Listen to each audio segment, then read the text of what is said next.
Hello. Ang ganda. Daming buhol eh. Oo. Pinodel-kit ko na po. Para ano.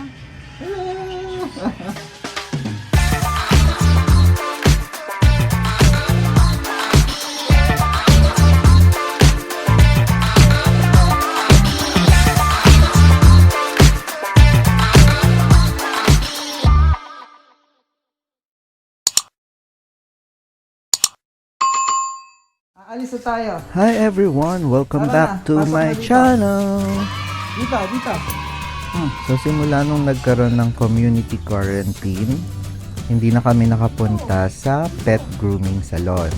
So in this video, i-share ko sa inyo yung pagpunta namin sa pet grooming salon na malapit sa amin para ipag-groom ang aking si Fiona and si Jao. Jao, halika na. Halika, alis tayo.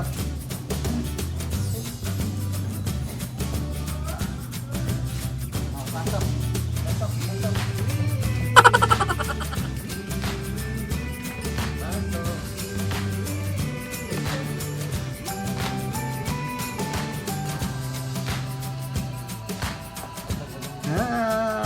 Tara na.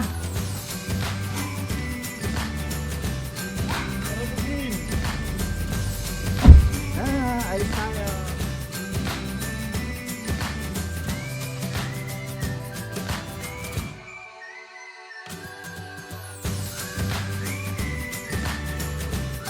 Few moments later. So, after 3 to 5 minutes drive, andito na kami sa pet grooming salon.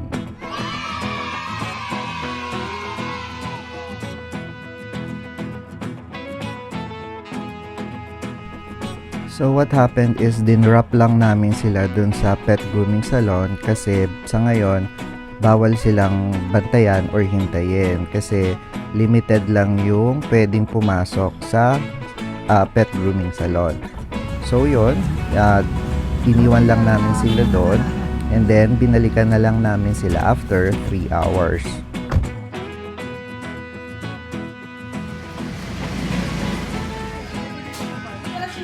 Three hours later.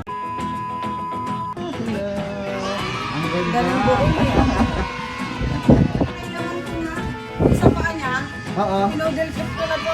Para ano.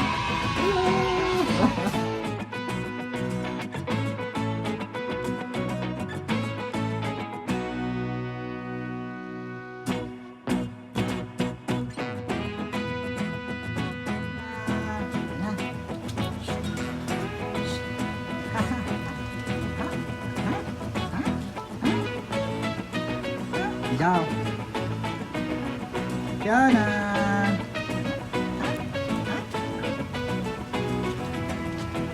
Jao.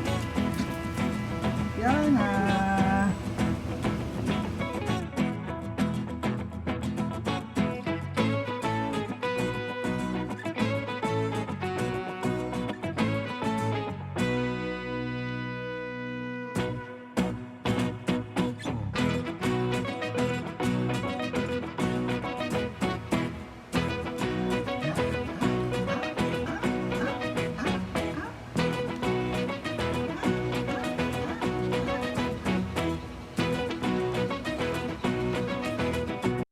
So, if you're interested to know, dinala namin sila sa Paws and Claws Fashionista Pet Grooming Salon. So, meron silang branches sa Zapote, Habay, in Bacoor, and Binakayan in Kawit, Cavite. So, kung gusto nyo magpa-service sa kanila, be sure na magpa-appointment muna kayo para sigurado na may slot kayo pagpunta nyo doon.